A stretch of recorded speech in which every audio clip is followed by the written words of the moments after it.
I've not had an opportunity to see that. So I'm very much looking forward to, just like you were saying, I'm very much looking forward to this. I have done, I've seen the full one certainly, but I've never seen it. And I'm also interested to see the cut on this one. So this is one of those shows that it's always interesting to see the story that you tell. It can never be a bad story because it's a classic musical, but I'm interested to see the story that you tell. So now we have Parkway Playhouse Jr, and they will be performing Guys and Dolls Jr.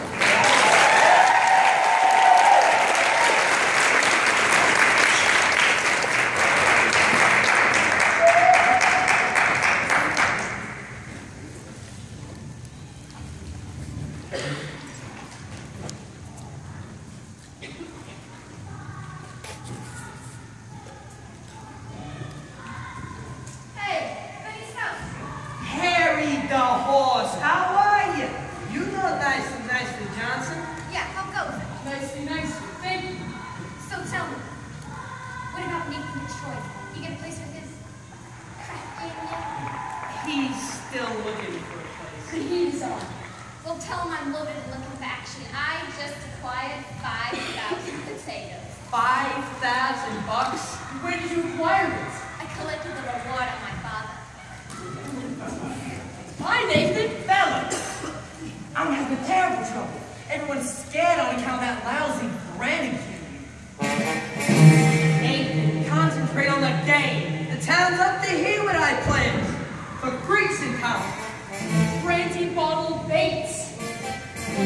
Shred and slam. I know I can make a fortune. But where can I have the game? The Viewpoint garage wants a grand. But we ain't got a grand on hand. And they now have a lock on the door of the gym at Public School 84. There's a stockroom behind McCloskey's bar. But Mrs. McCloskey ain't a good scout. And things being how they are, the back of the police station is out. So the Viewpoint garage is the spot. But the 1,000 bucks we ain't got. Why, it's good old reliable Nathan Detroit. If you're looking for action, he'll furnish the spot. Even when the heat is on, it's never too hot. Not for good old reliable Nathan, for it's always just a short walk to the oldest established permanent floating crack in New York.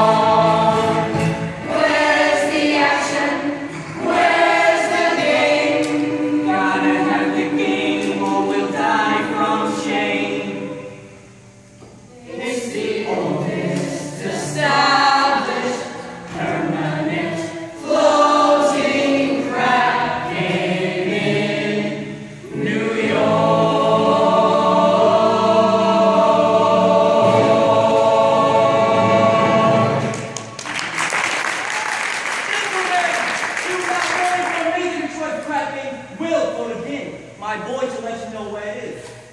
And now beat it, here comes Adelaide. She hears I run the crap game again. She'll never set foot on me again.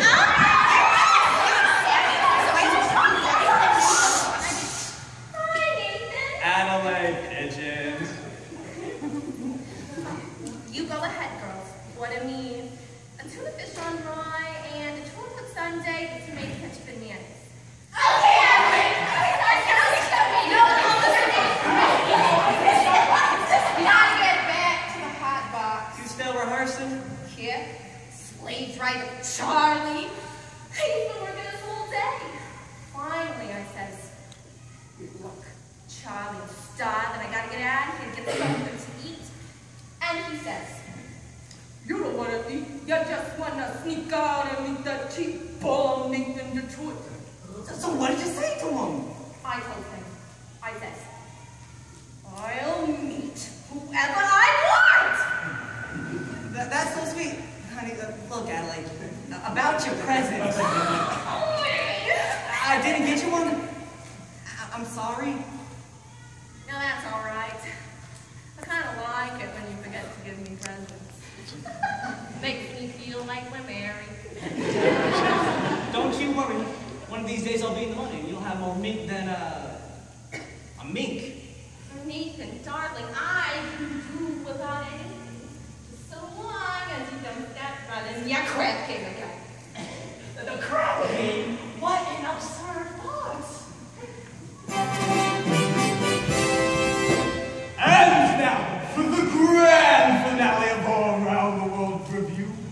take you down to the farm with all-star Miss Adelaide and the Hot Box Barbarette.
Good morning, Sarah.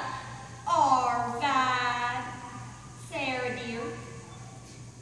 There's something I want to talk to you about. Won't you come inside? No, dear. I don't have the time. Sarah.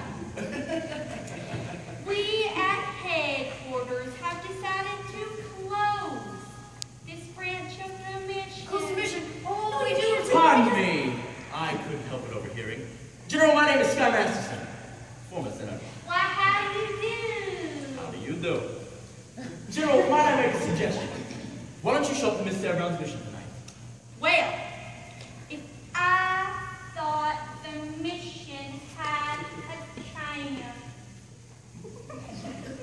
General, I personally guarantee you 1 dozen genuine sinners. Well, hallelujah! Hallelujah.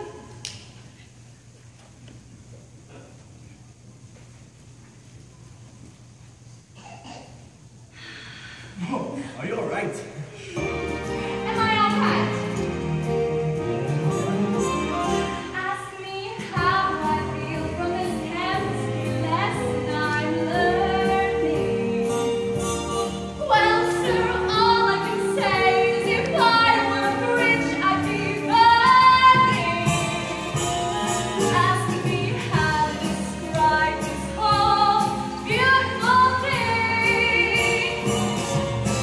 Well, if I were a bell, I'd go ding-dong, ding-dong, ding.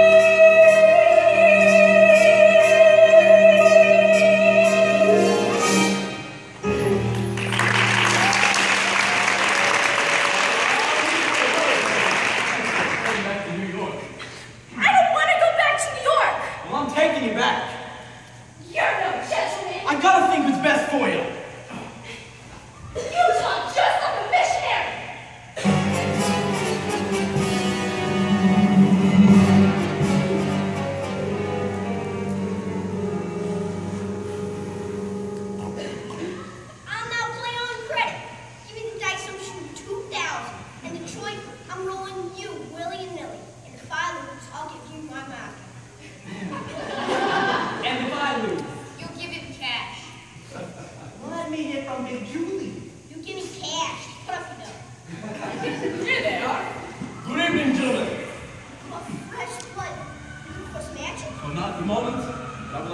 to the guys. We ain't talking shit around.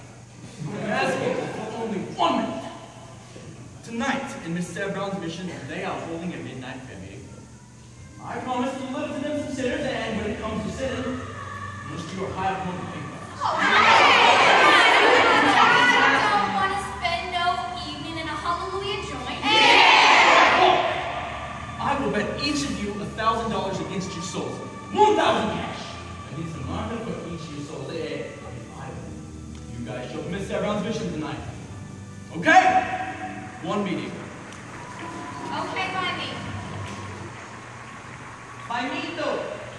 You too, Nathan. $1,000 against your soul. Me, I don't even know if I got one. You got one somewhere. Now give me the dice. And give me a roll. I got a little more than dough. All right, on this one.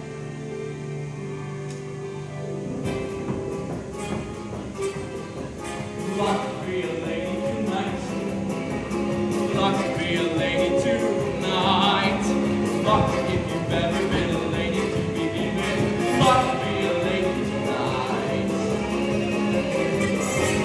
Luck let a gentleman see. Luck let a gentleman see. How nice a day you can. How nice a day you can be. Luck be a lady, a lady. Luck be a lady with me. A lady wouldn't flirt with strangers. She had a heart, she had a soul. Roll on, roll on, roll on, stay high, roll on, roll on. So let's keep the party polite. Never get out of my sight. Stick here, baby, stick here, baby. Luck be a lady. Luck be a lady. Rolling, rolling, what's the matter? Roll the dice. Coming out, coming out, coming out, coming out, right. Ha!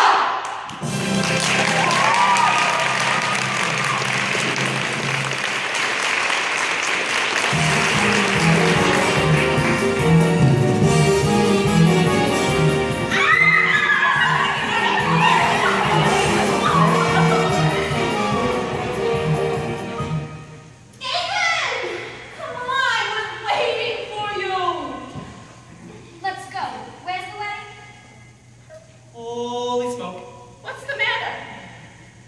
I didn't get a place for the wedding. Ethan! Hey, what's the bill for garage?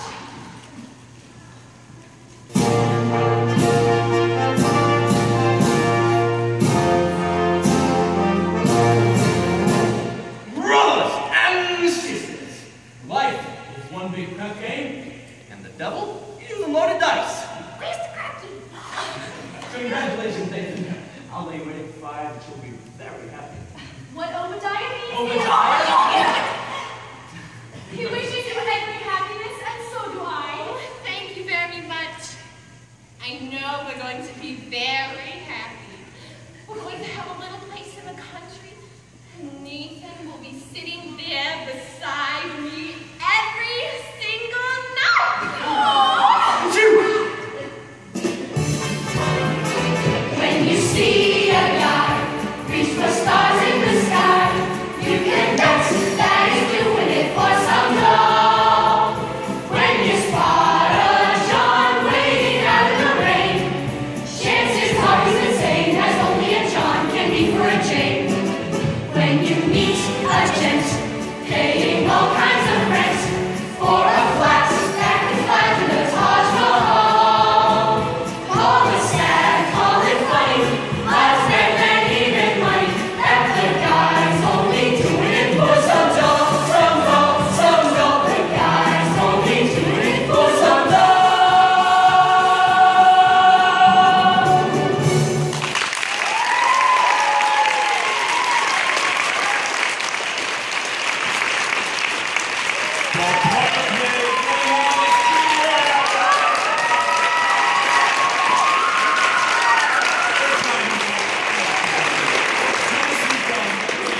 I felt like I was back home in New York City from the very beginning. Nice accents. Good. I liked it. Good. That was really fun. I loved listening to you speak. It's a comment I've not made today, even though I've loved all of your voices. But it was just so much fun to hear. The great thing about Guys and Dolls is all of that language with no contractions and all of that. Did you have fun with that? Yeah. It's hard, isn't it? We're so used to being sloppy speakers, as I just was. But this show kind of forces you to have diction and go back to a time that is kind of lost. So you did a very nice job, and that's commendable. I bet your directors were very thrilled that you took that on so nicely. Have you performed the show yet? When was that? In November. Great. So this is still pretty familiar to you. Awesome. Really, really nice. Adelaide, I'm going to say this probably 2 or 3 times, so I hope I'm not repeating myself, but I am. Adelaide, really nice job with taking your time with those stories. You know, that story, a lot of times people speed up Adelaide because they go, but again, she's got a head cold. I'm a little slow when I've got a head cold. And I appreciated hearing that story so nicely, both sides of it. I like that a lot, really nicely done. And then you punctuate the jokes, right? It's just like singing, you've got accents, right? So you accented your speech, really enjoyed it. The movement. Raise your hands if you're one of Adelaide's girls, one of the Hot Box girls. You guys, I have to commend you on something else. You know, it's a really hard habit to break when you are a contemporary person. You always want to do contemporary movement. I didn't see any of that contemporary movement. Like right now, this is the big thing. You know, the big heart thing, right? I saw 1930s girly girls, right? All even when it wasn't choreographed, even when you were just excited and around Adelaide, I saw characters set in the 30s, not 2015 students, okay? It's a really hard thing to get out of your body, and I appreciate it a lot. Sergeant, or Lieutenant Cartwright, really great music. This is where I start repeating myself. But a great example of using the dialogue to create a character. Not everybody can play that character the way you did, right? It's just like a teaching lesson. Not everybody teaches the same way. Not everybody studies the same way. I couldn't play that character the way you did. But you used the dialogue to find something unique. I've never seen a Lieutenant Cartwright like that, and it was really charming and really fresh, and I enjoyed it quite a lot. And if I don't mention you, I like you too. Okay, what's your name? Aaron. Stand up, Aaron. Because he's already snoring. You still can't stand. Never mind. He and Lucky Ladies. Nicely done, He did all of Lucky Lady with a furrowed brow. It was terrifying, but fabulous. Right? Would you get to your places for Lucky Lady? No music, I don't need any music. I want you to go to like an actor neutral, which is just no expression. Great. I want to see all of your furrowed brows. Yeah? Now go back to a neutral.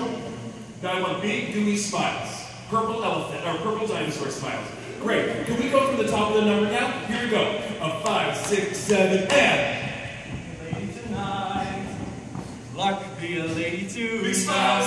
Gooey. Luck if you've ever been a lady to begin with. Luck be a lady. Awesome. Good job. Is that Luck be a lady? Is it? Really?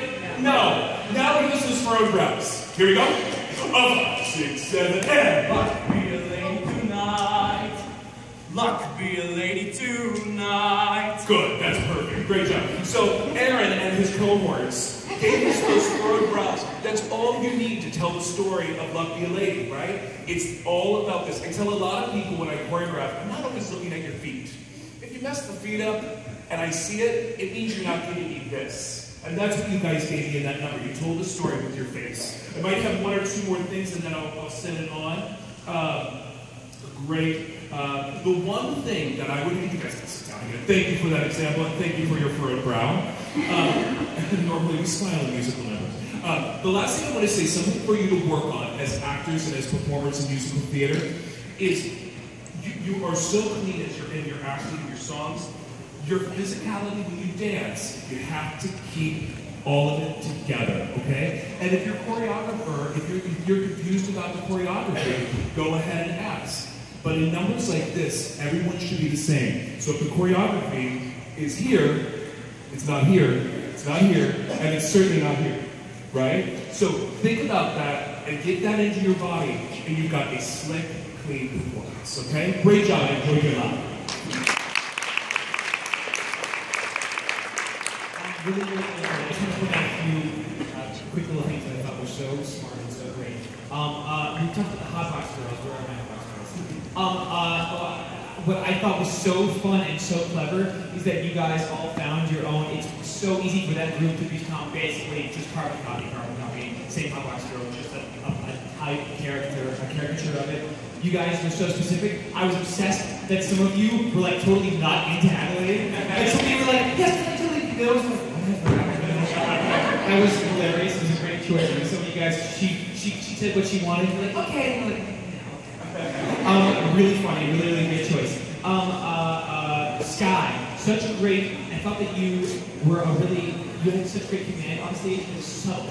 You know, a lot of people feel like they have to come on stage and to be a big stage presence means being big, means being overgrown, and to command the attention of the audience, you have to be huge. I thought you had so much confidence and you held yourself so wonderfully that you didn't have to be huge in terms of a huge loud voice or overacting. It was just subtle and nuanced and really smart, and I had such command. I was watching the entire time. Sarah, you sounded gorgeous on your song. At the very end of your song, you have that big jump, right? Ding dong, right? The one thing to think about is at the very end of that, when you see that low ding dong, right? It sounds so stupid when you say this, but you sing dong, you sing ding high. As you go for that high ding, think about placing yourself on that low dong. Think about saying on that low dong. Give yourself that like a high head placement to come up to that ding, so that you don't have to feel like you're forcing anything on that high ding. You walk out to that dong, so it's going dong, reaching for it. It's so hard to go low and pop up high. So to keep that high placement that you have in that song, you have such a beautiful tone of your voice. So lovely. What's the matter? Rolling dice. Great actual real acting on that line. I feel like I've seen so many directors of the show where that becomes what's the matter? Rolling dice. It becomes some choreography without paying attention. Everybody was really asking that question. Because when you ask the question in the script, you have to really ask it right. The first time you're saying it, if you have a question mark at the end of your lyric, you have to make us believe that you want to actually know the answer, right? What's the matter? Roll the dice. When are you going to do this? Great work on that. I think that's everything I have to say. So wait, where's the action? Where's the game? I think I heard some high boys singing that harmony. Did I hear that? Do I have a couple high boys on that? Where's the action? Where's the game? You guys sounded so awesome. That's all I wanted to say. All right, the Parkway Playhouse Jr. We're my discussion leader for these.